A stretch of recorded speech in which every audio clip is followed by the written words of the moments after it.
In the previous class, we were discussing about the construction of three-phase alternator. So we have completed the introduction. We saw that in case of three-phase alternator, on the basis of rotor construction, alternators are classified into two types, right? Salient pole alternator and non-salient pole alternator. And in the previous class, we also looked at the constructional details of salient pole alternator, as well as the stator construction of alternator. So in today's class, let's look at the construction of smooth cylindrical rotor. All right. So I have already drawn the guidelines. Okay. So in case of smooth cylindrical rotor, the noticeable difference from salient pole alternator is that the surface of the rotor is cylindrical in nature, and you could say that it's a smooth surface it is going to have. Okay. In case of non-salient pole alternator, you have had seen that on the outer part of the rotor there were some projections, and those projections were nothing but the magnetic poles. All right. So in case of smooth cylindrical rotor, what we are going to do in the construction is that we are not going to provide any the projections. So in case of smooth cylindrical, okay, the surface itself is provided with grooves. Okay. The surface of the rotor itself is provided with grooves so that the conductors can be kept inside.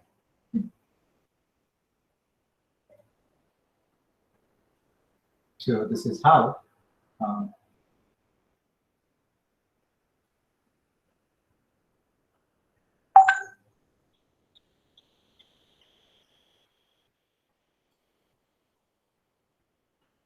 the construction looks like.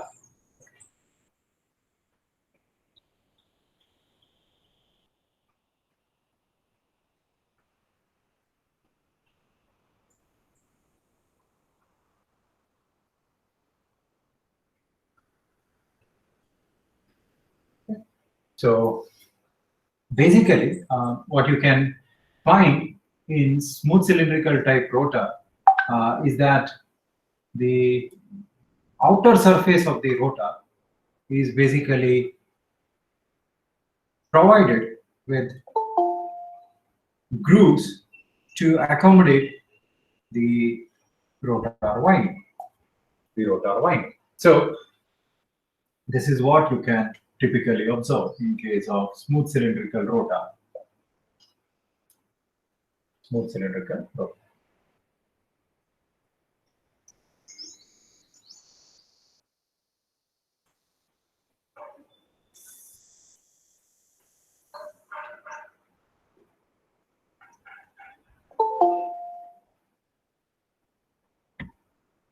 Okay.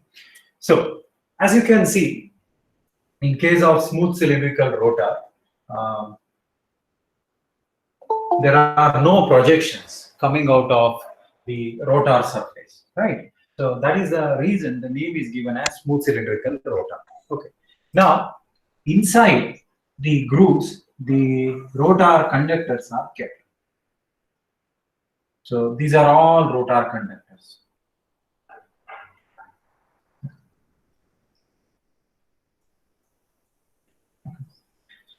So rotor conductors, or you can also call them as rotor windings.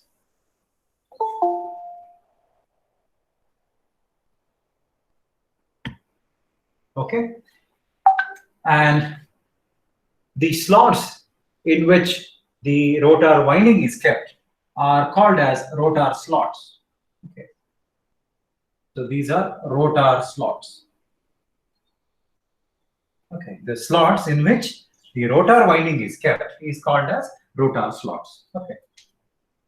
Now, the unslotted portion serves as the magnetic pole. So this is north and this is south. North and south. All right. So this is how the construction of smooth cylindrical rotor is carried out. So basically what you have is that on the outer periphery of the rotor, you have several unslotted portions and several slotted portions. Okay.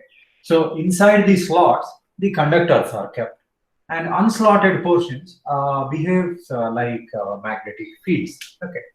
So because of this type of constructional arrangement, you can clearly observe that the magnetic poles do not require any nut or bolt assembly, right? In case of salient pole alternator, you have had seen that the magnetic poles were connected to the rotor surface using nut and bolt assembly.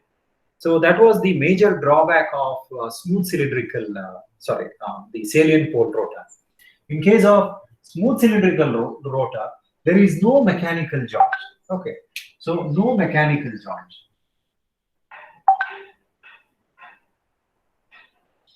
No mechanical joints, and that is the reason this particular rotor or alternator can be used for high speed.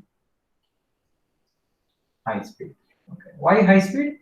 Because there are no mechanical joints or assembly. Hence, they are ideal for high speed operation. So that's the reason sometimes it is also called as turbo alternator. Okay, alternator based on smooth cylindrical rotor is also called as turbo alternator. All right, and this center part is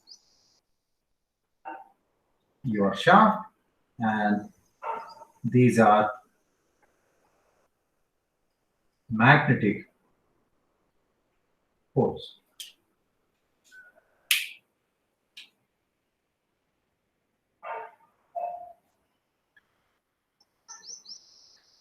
These are magnetic poles. Okay, so very simple construction. Okay, so after this construction, you can list out the differences. Okay, differences. Okay. So next topic you can write differences.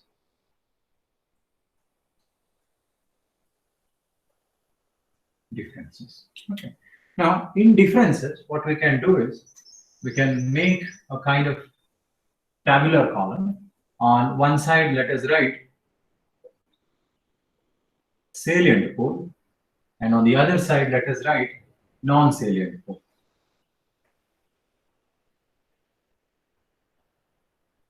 Okay, which is also called as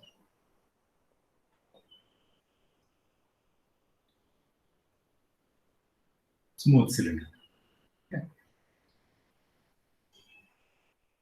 The first difference, okay, could be the diagram. You can draw the diagram here. Okay.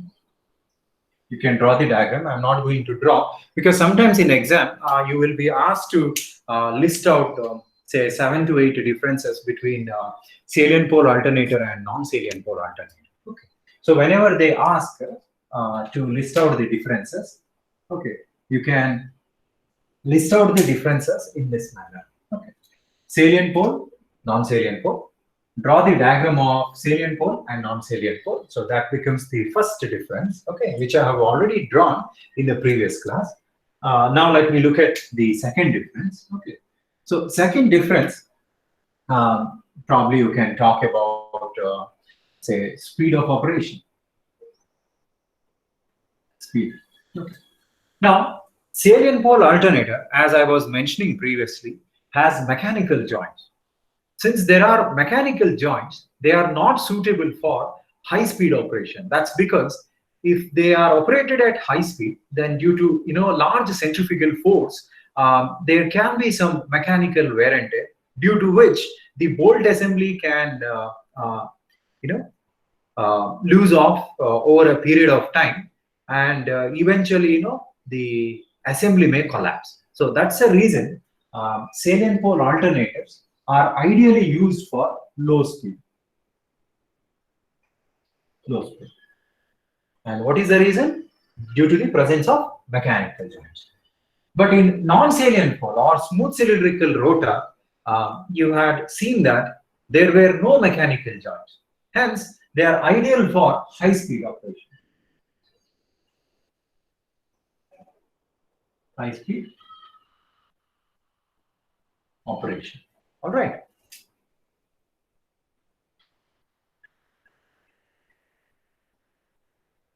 Fine. Third point, speed range. Speed range. Okay. Since it is a low-speed alternator, the typical speed range is about 50 to only 500 RPM. Okay. The typical speed range for salient pole is just 50 to 500 RPM. On the other hand, your non-salient pole alternators, they are operated, they can be operated up to 3000 RPM. Okay, 3000 RPM. Very high speed. Okay. Fourth point, type of power plant.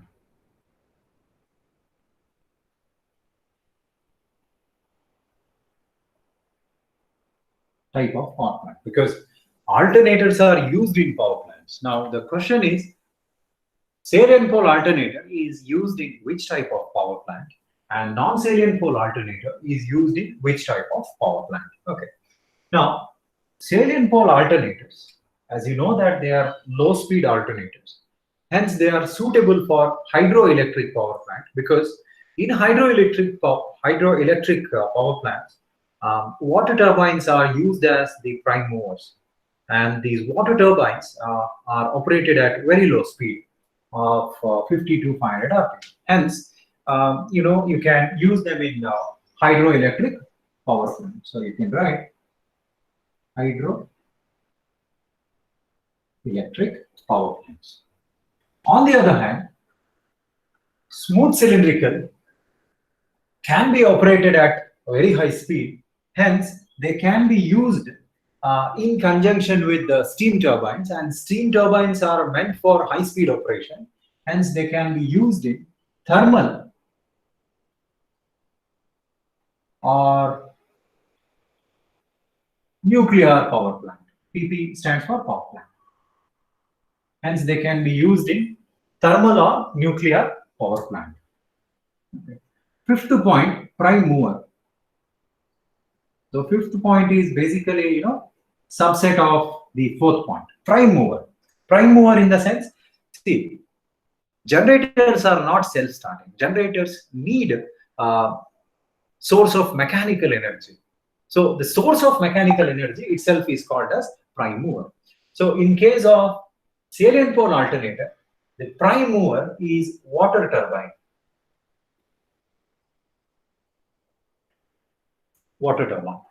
On the other hand, in non-salient pole alternator, the prime mover is, I have mentioned already, steam turbine.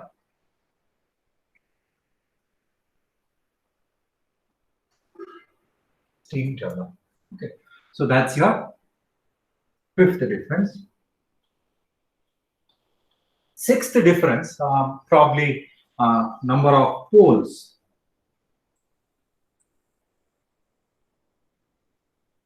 Number of poles.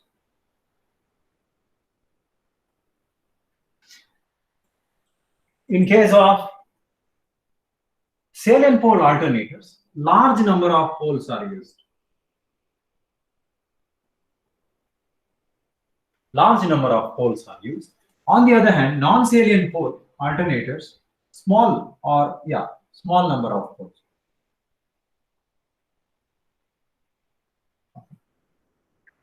When you say large number of poles, typically 30 to 36 poles are used in case of salient pole alternator.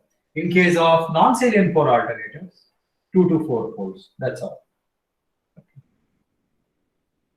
2 to 4 poles. Okay. That means to say 2 or 4 poles. Okay. It's not like 2 or 3 or 4 poles, because poles are always even numbers. 2, 4, 6, 8, 10, 12, something of that kind. All right. Because you have to use them in pairs. Okay. 7 point.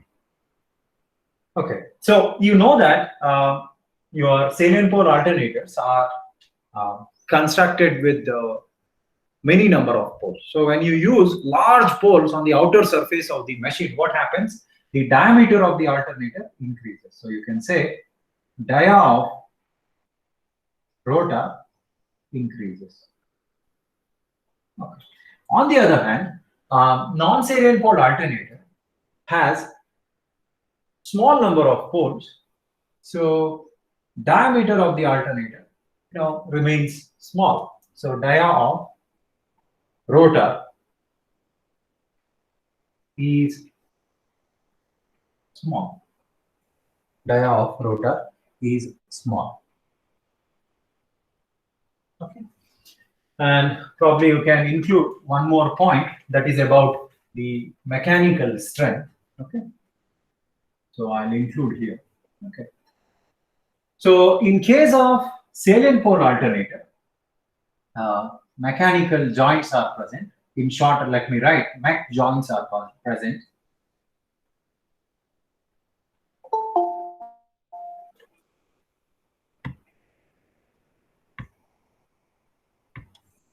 Okay.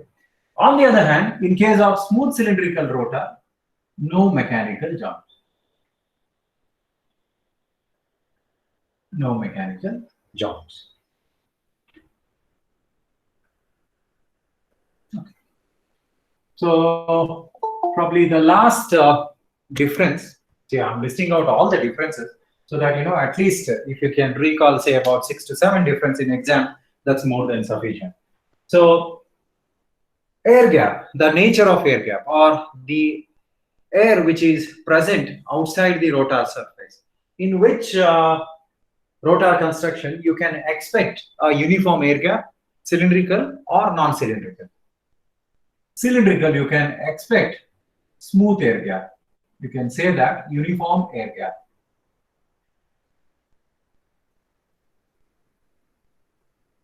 Uniform air gap, right? That's because your outer surface remains circular in nature in case of smooth cylindrical rotor. On the other hand, if you see salient pole rotor, okay, you have the magnetic poles, something of this kind, right?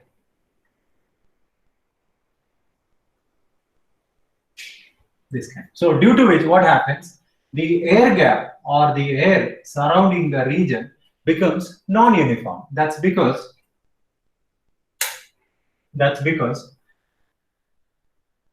in this region you will get uniform.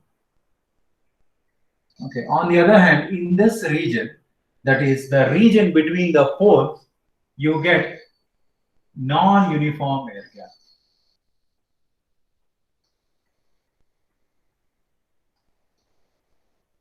Non-uniform air gap. Okay. On the other hand, as I was mentioning, in case of smooth cylindrical, okay, the surface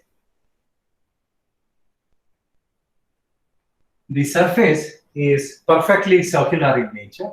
Hence, the air surrounding the region remains, smoothly distributed. On the other hand, in case of salient pole alternator, the region is not, circular, because there are irregularities in the region which is surrounding the outer surface of the rotor. So you can clearly observe that here you have projections and here you don't have projections. So due to which, what happens is that air distribution becomes non-uniform. Hence, you can say that non-uniform air gap exists in case of salient pole alternator. Okay, so these are the major 9 differences. You can think of listing it down. All right. Okay, very, very important. First, the rotor construction along with stator construction, followed by the constructional differences between cylindrical rotor and salient pole rotor. All right. Fine. Now let us come to a simple derivation called as frequency of induced EMF. Okay.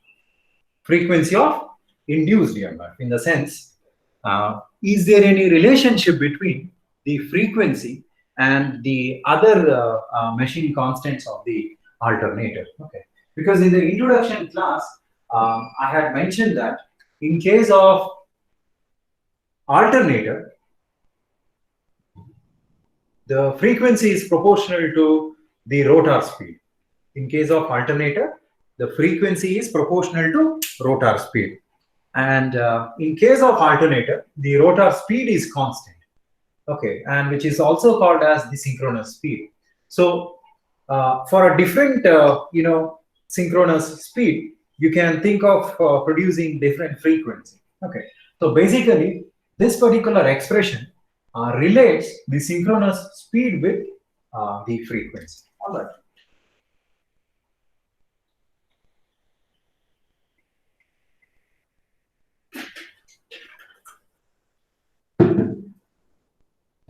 So let's derive. So before deriving, you should know that in case of AC generator or alternator, what is stationary and what is rotating? Field is rotating and conductor is stationary.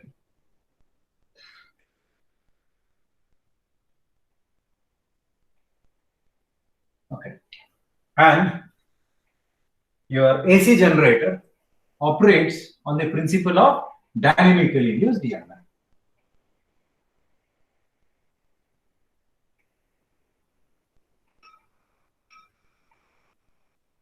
Operates on the principle of dynamically induced EMF. Okay. So this is what we need to know in order to understand the expression for induced EMF. All right. So it works on the principle of dynamically induced EMF. Okay. So for the sake of simplicity, let us consider a single stationary conductor as shown in the figure. So this is your stator and this is your stator slot. For the sake of simplicity, let us consider a single stator slot placed with a single conductor. All right. And let us assume that a two-pole rotor. Let us consider a two-pole rotor. Okay. Say this is north and say this is south. Okay. So this is your rotor. Two-pole rotor. Okay. Assume that this particular rotor is rotating with a speed of n RPM. RPM stands for revolution per minute. Okay. So let me repeat. Consider a single slot stator having a single conductor. And also consider a two-pole rotor rotating at a speed of n RPM. Okay. So what happens is that when this rotor is under rotation, every time the magnetic pole cuts the stationary conductor, an EMF is induced. Okay, and this process, just continue one cycle after the other. Okay, so whenever a pole cuts or moves across the conductor, change in flux takes place, due to which, as per Faraday's law, an EMF is induced. Okay. So let us assume that whenever North Pole cuts the conductor, positive half cycle is generated. Okay. So let us assume that whenever North Pole cuts the conductor, positive half cycle is generated. And on the other hand, whenever the South Pole cuts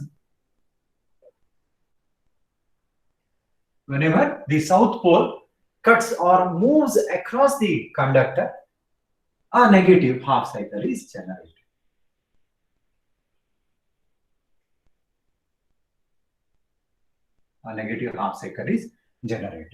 So therefore, this is very important. Therefore, in one revolution of the rotor,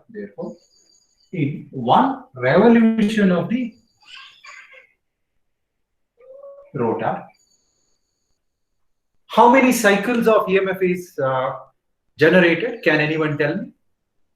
So when this rotor completes one revolution, how many cycles of EMF is generated? Can anyone tell me?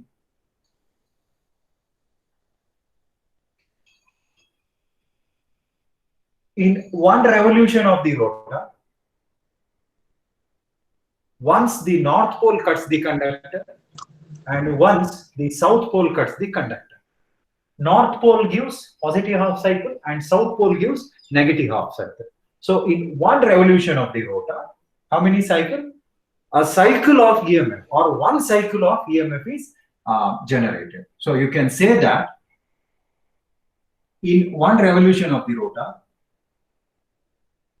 two poles gives one cycle of EMF. So in one revolution of the rotor, pair of poles gives one cycle of EMF. Therefore, in general, a p-pole machine. Okay, so we have taken P is equal to 2 just for the sake of explanation, but you have seen that P can be 2, 4, 6, 8 depending on the type of alternator. So in general, a p-pole alternator gives how many cycles of EMF? So that is what we need to find out. So how many cycles of EMF? Cross multiply P by 2 cycles of EMF. So you can say P by 2 cycles of EMF in one revolution.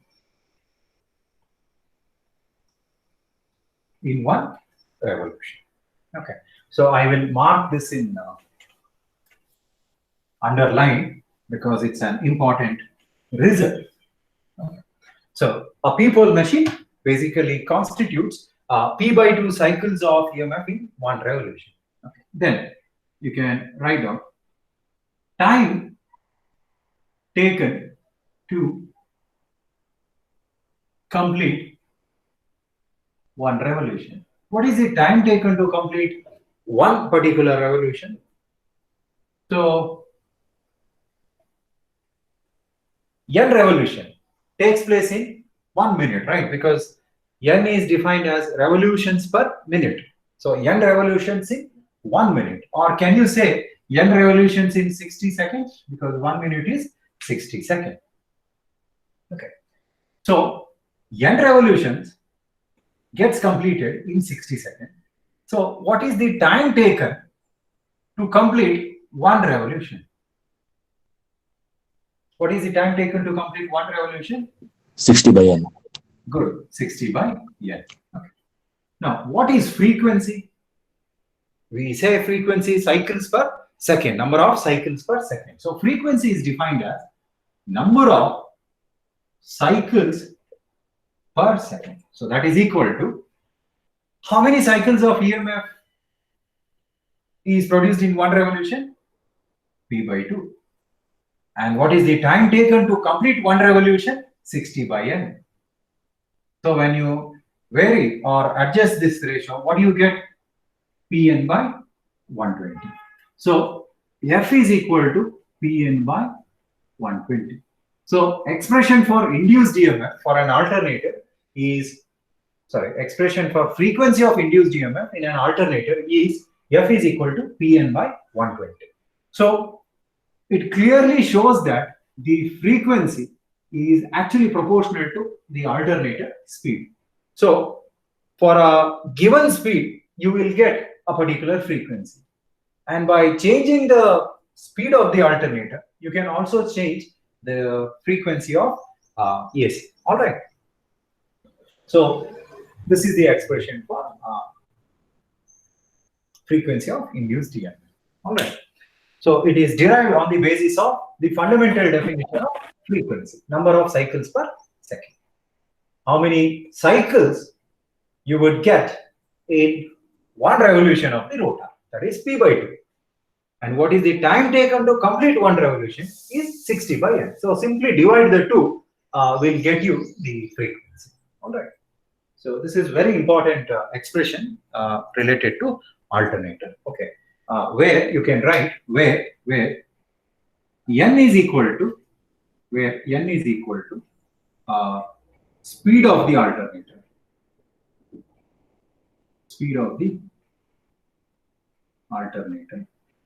which is also called as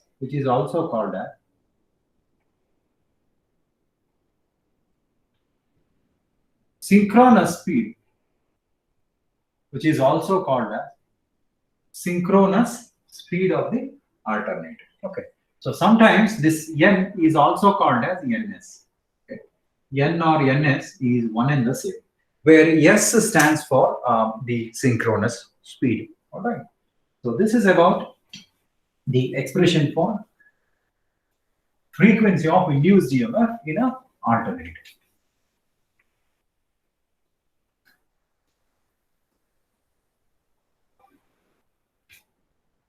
Okay.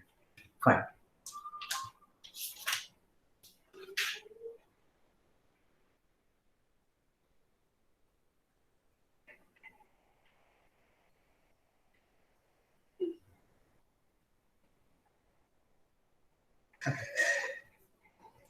Next, you can write a small parametric analysis. Variation of synchronous speed with poles.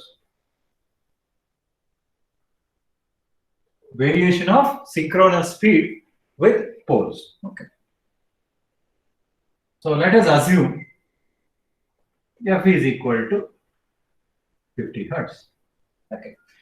So let's say, for example, we want to keep the frequency as 50 hertz because that's the cycle which is used in India, right? 50 hertz cycle. Okay. Now, what will happen if you go on varying the number of poles? Okay.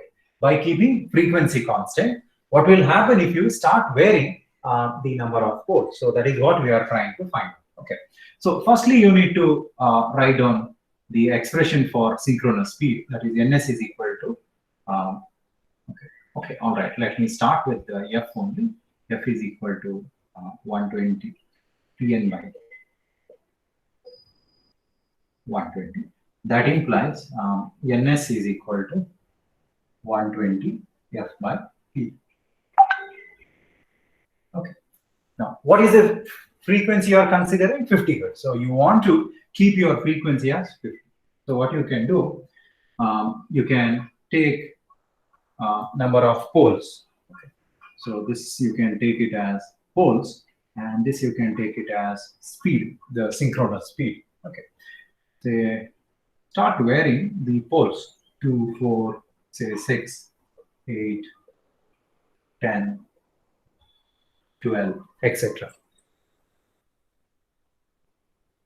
12. Okay, let's say you double here 24.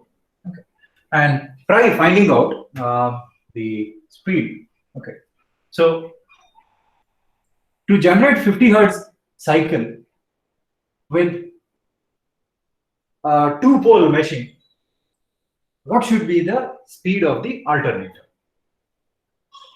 Find out. 120 into 50 divided by 2. How much you will get? 3000 RPM. So, with a two-pole machine, if you operate that particular machine for a speed of 3000 RPM, then a 50 Hertz cycle is generated. Okay. Similarly, if you use a four-pole machine, okay, to generate an EMF for a 50 Hertz cycle, you must operate the machine at what frequency?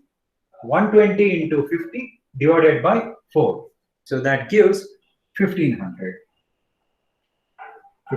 So basically you can clearly observe that as the number of poles starts increasing, the synchronous speed starts decreasing.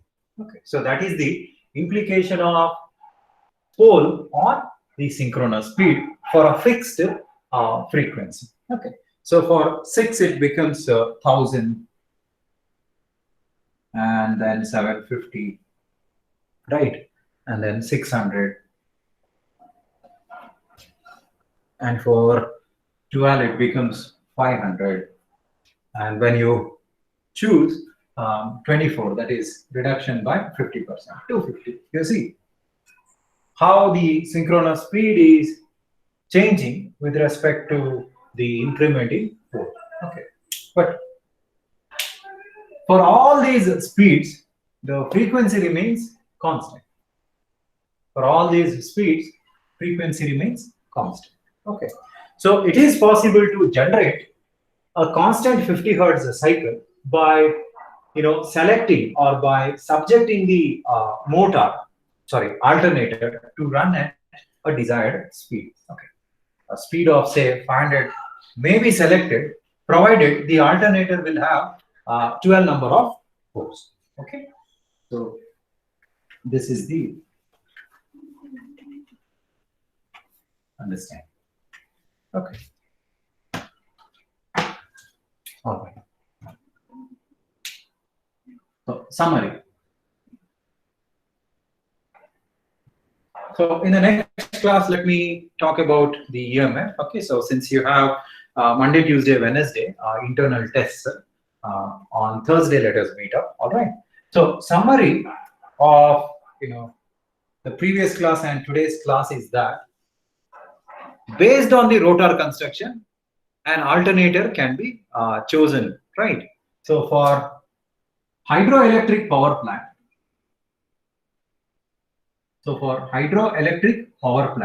which type of alternator you can choose? You can choose salient pole alternator.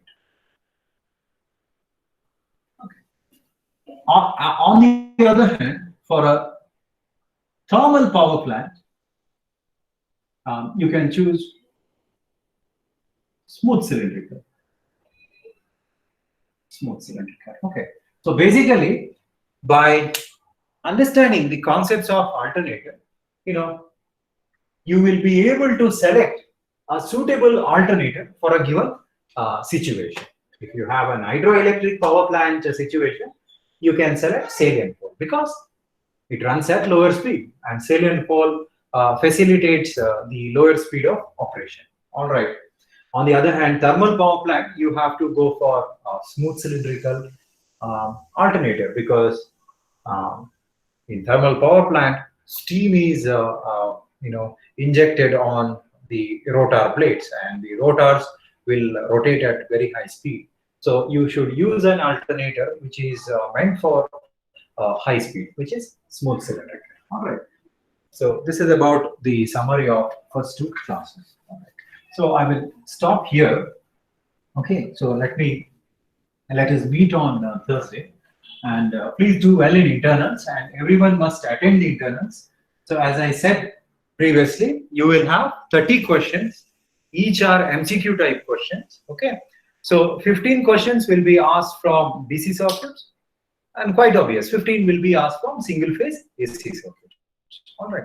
So if you have any doubts, you can ping me in the class group, or you can send me a private message. All right. Thank you so much. Thank you, sir. Thank you.